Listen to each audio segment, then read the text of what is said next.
तो मेरे बच्चों, कथम सन्ति, सम्यक् सन्ति वा? नमो नमः सर्वेभ्यः। मी नवजोय टीचर, मी योर सीनियर। तो शुरू करते गाइस। तो मेरे बच्चों, लास्ट वाले वीडियो में हमने सिलेबस और एक्सपेक्टेड क्वेश्चंस देखे थे, ठीक है।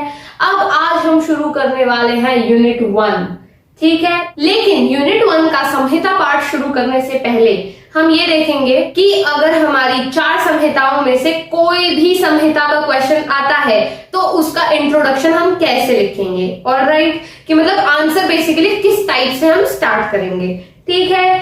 तो अब हम बिल्कुल भी अपना समय वेस्ट नहीं करते हैं और डाइव मारते हैं अपने आज के टॉपिक में और देखते हैं कि किस प्रकार से हम अपना आंसर स्टार्ट करेंगे और फिर उसके बाद हम पर्टिकुलर सभी संहिताओं को अलग अलग डिटेल में पढ़ेंगे, ठीक है। तो आइए शुरू करते हैं।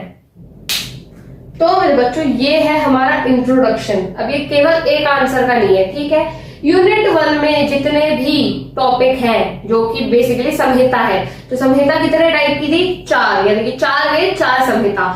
तो चारों संहिता में से अगर कोई टिप्पणी आती है या फिर लॉन्ग आंसर आता है तो आपको जो स्टार्ट करना है अपना आंसर वो ऐसे ही करना है, ठीक है। क्योंकि यही एक बेसिक तरीका होता है कि आप ये मान के चलो कि जो सामने आपके चेक करने वाला इंसान है उसे नहीं आता, ठीक है।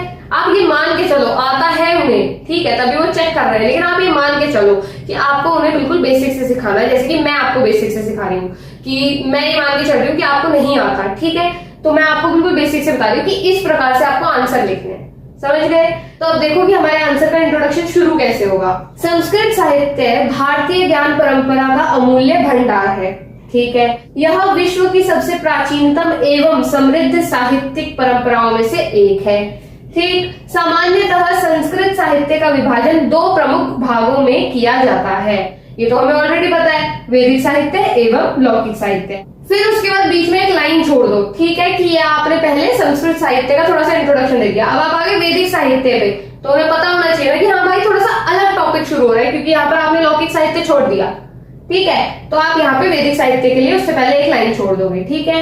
वैदिक साहित्य सर्वाधिक प्राचीन, पवित्र एवं प्रामाणिक है क्योंकि यह मानव कल्याण, आध्यात्मिक उन्नति तथा सांस्कृतिक मूल्यों का मूल स्रोत है, ठीक है।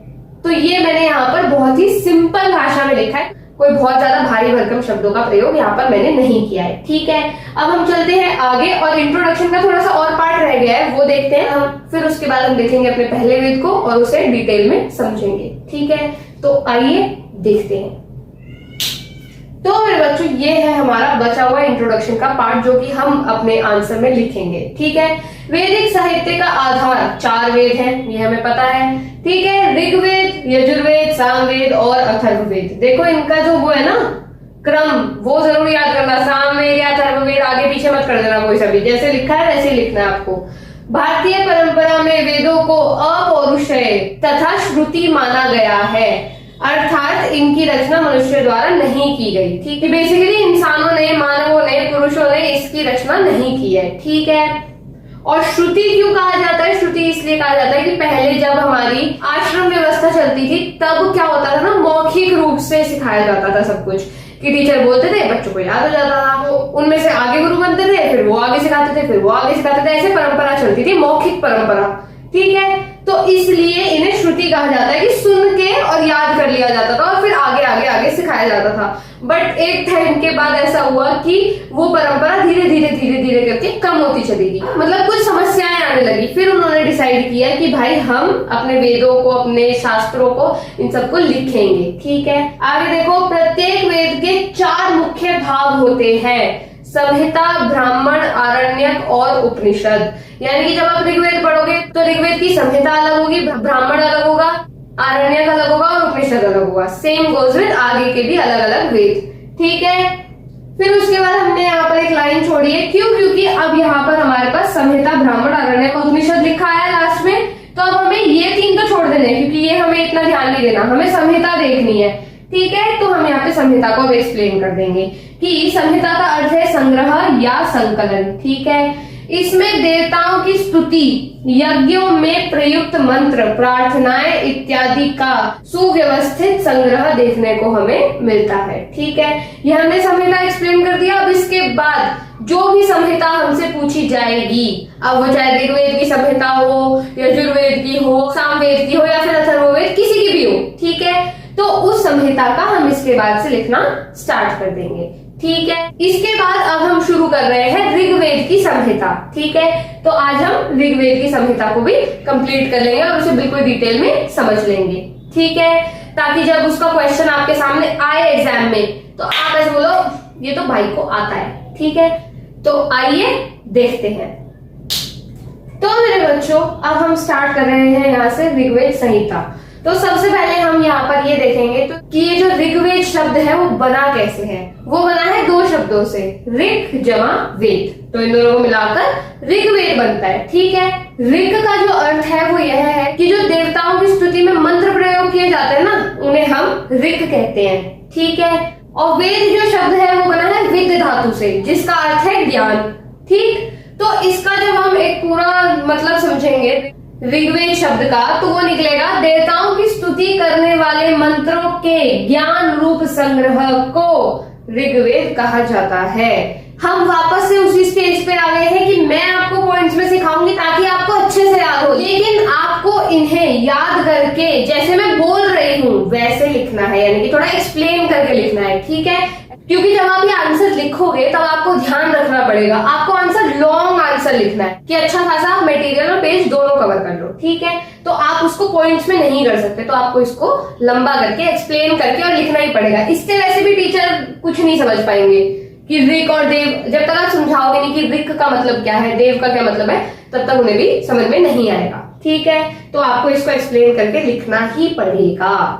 अस्तु, अब देखो ये इसका महत्व है कि चारों वेदों में से सर्व प्राचीन, सर्व प्रमुख और सर्वाधिक महत्वपूर्ण वेद इसे माना जाता है। ठीक है, वैदिक साहित्य का प्रथम तथा मूल ग्रंथ इसे माना जाता है। अब देखो वैदिक साहित्य में सबसे पहले वेद आते हैं। अब वेदों में भी सबसे ज्यादा प्राचीनतम कौन सा वेद है, वो है ऋग्वेद। तो ऑब्वियस बात है ना कि ये सबसे प्रथम और मूल ग्रंथ माना जाता है। ठीक है, आगे देखो, ये मैंने आपको इसके पहले भी बताया था इंट्रोडक्शन वीडियो में भी कि ऋग्वेद में 10 मंडल होते हैं, 1028 सूक्त होते हैं और 10,552 ऋचाएं होती हैं, बेसिकली मंत्र होते हैं। ठीक है, तो उसका जो संग्रहित रूप है वो हमें ऋग्वेद संहिता में देखने को मिलता है। अस्तु, समझ में आ गया ये आपको। अब हम आगे चलते हैं और देखते हैं इसका बचा हुआ पोर्शन। तो आइए देखते हैं। अब देखो, इससे पहले हमने ये देखा था कि इसमें 10 मंडल होते हैं, 1028 सूक्त हैं। ठीक है, तो अब हम ये भी तो देखेंगे ना कि कुछ सूक्तों के हमें नाम पता हो ताकि हम लिख सकें उसे पेपर में। तो यहाँ पर दिए गए हैं कुछ सूक्त के नाम। ठीक है, इसमें मुख्यतः अग्नि, इंद्र, वरुण, मित्र, सोम, उषा, सूर्य आदि देवताओं की स्तुति में रचित मंत्रों का संग्रह है। तो बेसिकली जिस भी देवता की स्तुति की जा रही है उसी का वो सूक्त हो जाता है। जैसे कि अग्नि की स्तुति की जा रही है तो अग्नि सूक्त हो गया, इंद्र की जा रही है तो इंद्र सूक्त हो गया, आगे आगे ऐसे ऐसे वो उनका सूक्त हो जाता है, जिनकी भी वहां पर प्रार्थना की जा रही है, उनकी स्तुति की जा रही है बेसिकली। ठीक है, इसमें आर्यों के धार्मिक, सामाजिक, सांस्कृतिक, राजनीतिक एवं दार्शनिक जीवन का भी यथार्थ चित्रण मिलता है। ठीक है, यह चारों वेदों में से सबसे विशालकाय ग्रंथ है। ठीक है, तो ये हो गया हमारा। अब हम चलते हैं आगे और देखते हैं हमारे ऋग्वेद की शाखाएं। ठीक है, तो आइए देखते हैं। तो मेरे बच्चों, अब ऋग्वेद संहिता की शाखाएं देखने से पहले आप ये भी तो देखोगे ना कि शाखा होती क्या है एक्चुअली, समझ रहे हो? तो हम पहले समझते हैं कि शाखा होती क्या है, उनका कार्य क्या होता है, ऑब्जेक्टिव क्या होता है और कितनी शाखाएं इसकी हमें प्राप्त होती हैं। फिर उसके बाद हम ऋग्वेद की शाखाओं को डिटेल में पढ़ेंगे। ओके, तो देखो, शाखा शब्द से अभिप्राय है वेद के उस पाठ परंपरा से जिससे उसका संरक्षण, अध्ययन तथा अध्यापन किसी विशेष ऋषि परंपरा द्वारा किया जा सके। तो बेसिकली ये एक पाठ परंपरा है कि वेद का कैसे संरक्षण करे और फिर उसको किस प्रकार से उसका अध्ययन खुद करें और फिर अध्यापन कैसे करें, मतलब सिखाएं कैसे, तो वो सब हम भिन्न भिन्न शाखाओं से सीखते हैं। ठीक है, यहाँ पर देखो महर्षि पतंजलि ने अपने महाभाष्य में ऋग्वेद की 21 शाखाओं का वर्णन किया है। तो भाई साहब हमें 21 शाखाएं पढ़नी पड़ेंगी? नहीं, हमें 21 शाखाएं नहीं पढ़नी। क्यों? क्योंकि वैदिक काल बहुत पहले का काल है। ठीक है, तो उस समय के प्रभाव में जो अधिकांश शाखाएं हैं वो लुप्त हो चुकी हैं। ठीक है, अब जो हमें प्राप्त होती हैं उनमें भी कुछ ना कुछ मिसिंग है, लेकिन एटलीस्ट वो हमें प्राप्त हो रही है, पूरी लुप्त नहीं हुई है। तो जो हमें मिलती है उनके बारे में हम विचार विमर्श करेंगे और उन्हें समझेंगे। ठीक है, ये हमने शाखा का थोड़ा सा इंट्रोडक्शन दे दिया। अब हम चलते हैं और देखते हैं ऋग्वेद की शाखाएं। ऑलराइट, तो आइए देखते हैं।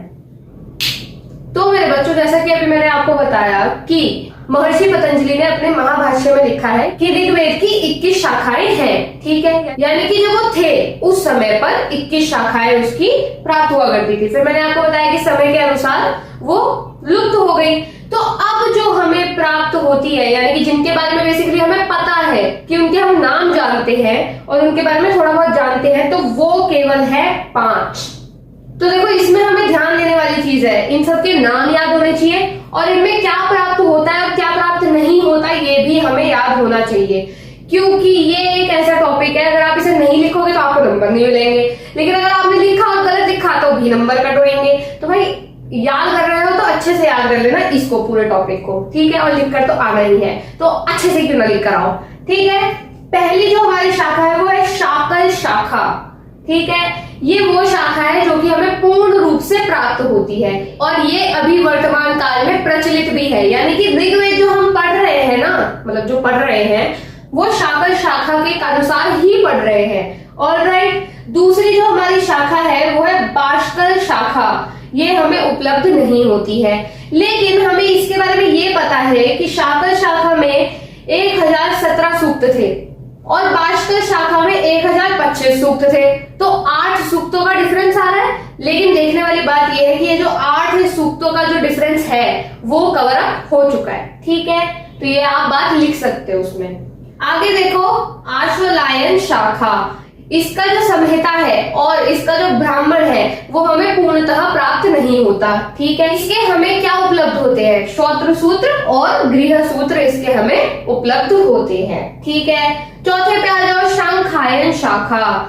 यह शाखा हमें उपलब्ध नहीं होती, इसके केवल ब्राह्मण, आरण्यक, श्रोत और गृह सूत्र ही प्राप्त हुए हैं। ठीक है, लास्ट जो है हमारी शाखा मांडुकायन शाखा। ये जो शाखा है ये हमें पूर्णतः ही प्राप्त नहीं हो पाती है, बट हमें इसका नाम पता है तो इसको भी हम मेंशन करेंगे जरूर। ठीक है, अब इसके बाद आप लिखोगे इसका निष्कर्ष। निष्कर्ष में बता ही चुकी हूँ कि आपको कैसे लिखना होता है। जो भी आपको अपने पूरे आंसर में लगता है कि इंपॉर्टेंट बातें हैं वो आप निष्कर्ष में 4 से 5 लाइनों में लिखकर और अपने आंसर को समाप्त कर सकते हो। ठीक है, तो हाँ, आज हम केवल इतना ही पढ़ेंगे। क्योंकि अपने दिमाग पे बहुत ज्यादा प्रेशर नहीं डालेंगे हम। और यदि आपको इसमें या फिर इससे पहले वाले किसी भी टॉपिक में कोई भी डाउट हो तो do comment, we will try to solve them all. और हाँ, आज के लिए केवल इतना ही। अब हमारी मुलाकात होगी अगले वीडियो में, तब तक के लिए धन्यवाद। नमो नमः, पुनः मिलामः।